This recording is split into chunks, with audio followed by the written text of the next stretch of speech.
तो दोस्तों welcome to new episode of faith frequencies. आज हमारे साथ जो शख्सियत मौजूद हैं वो हमारी कम्युनिटी का फ़ख्र हैं, क्योंकि आम तौर पर हम जो है ऐसे लोगों से बातचीत करते हैं जो जिनका ताल्लुक़ या तो चर्च से होता है या कम्युनिटी वर्क से होता है। मगर आज जो हमारी मेहमान है वो एक ब्यूरोक्रेट हैं, एक फ़ीमेल क्रिश्चियन ब्यूरोक्रेट। तो आए हम उनसे बात करेंगे और उनके बारे में जानेंगे, और ज़रूर मुझे उम्मीद है कि आप मोटिवेट होंगे उनके डिस्कशन से।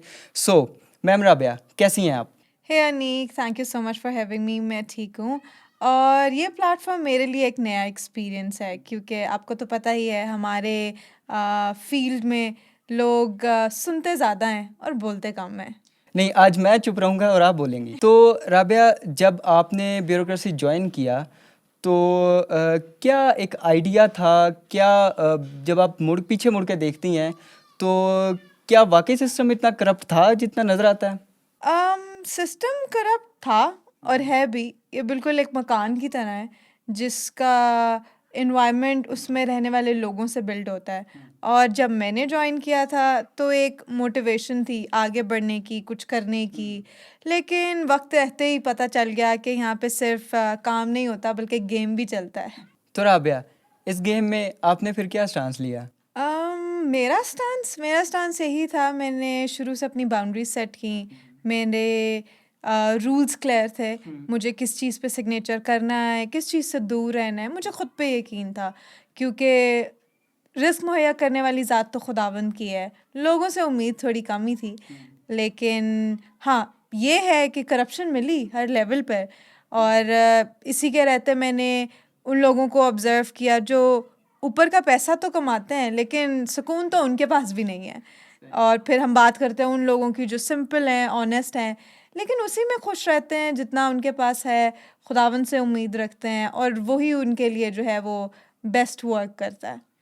बिल्कुल राबिया, मैं भी समझता हूँ कि सेटिस्फेक्शन जो है वो बहुत ज़रूरी है, क्योंकि मैं खुद ऐसे लोगों को बहुत अप्रिशिएट करता हूँ जो कि अपना काम ईमानदारी से करते हैं। और दूसरी साइड पे मैं इसको कहीं ना कहीं एक चैलेंज भी समझता हूँ।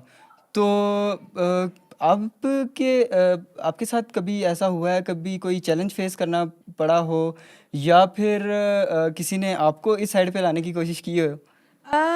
बिल्कुल अच्छा सवाल है आपका। हाँ, ज़रूर मैंने पेशेंस टेस्ट किया है और इसी से मुझे एक वाक़या याद आता है। मेरे एक ऑफ़िसर थे, मुझे कहते हैं, "राबिया साहिबा, सब करते हैं, आप भी कर लीजिए।" तो मैंने कहा, "क्यों? अगर सब अंधेरी गली में जा रहे हैं तो क्या मैं भी जाऊँ?" फिर ख़ामोश हो गए। मैंने फिर इसी से ही ऐसे लोगों का आउटकम ऑब्ज़र्व करना शुरू किया, लेकिन मुझे चूज़ करना था कि मैं किस साइड पे हूँ। तो जब आपने लोगों को ऑब्जर्व करना शुरू किया तो आपने क्या सोचा? आप भी उनको ज्वाइन करेंगी जो ऊपर वाला का पैसा कमा रहे हैं?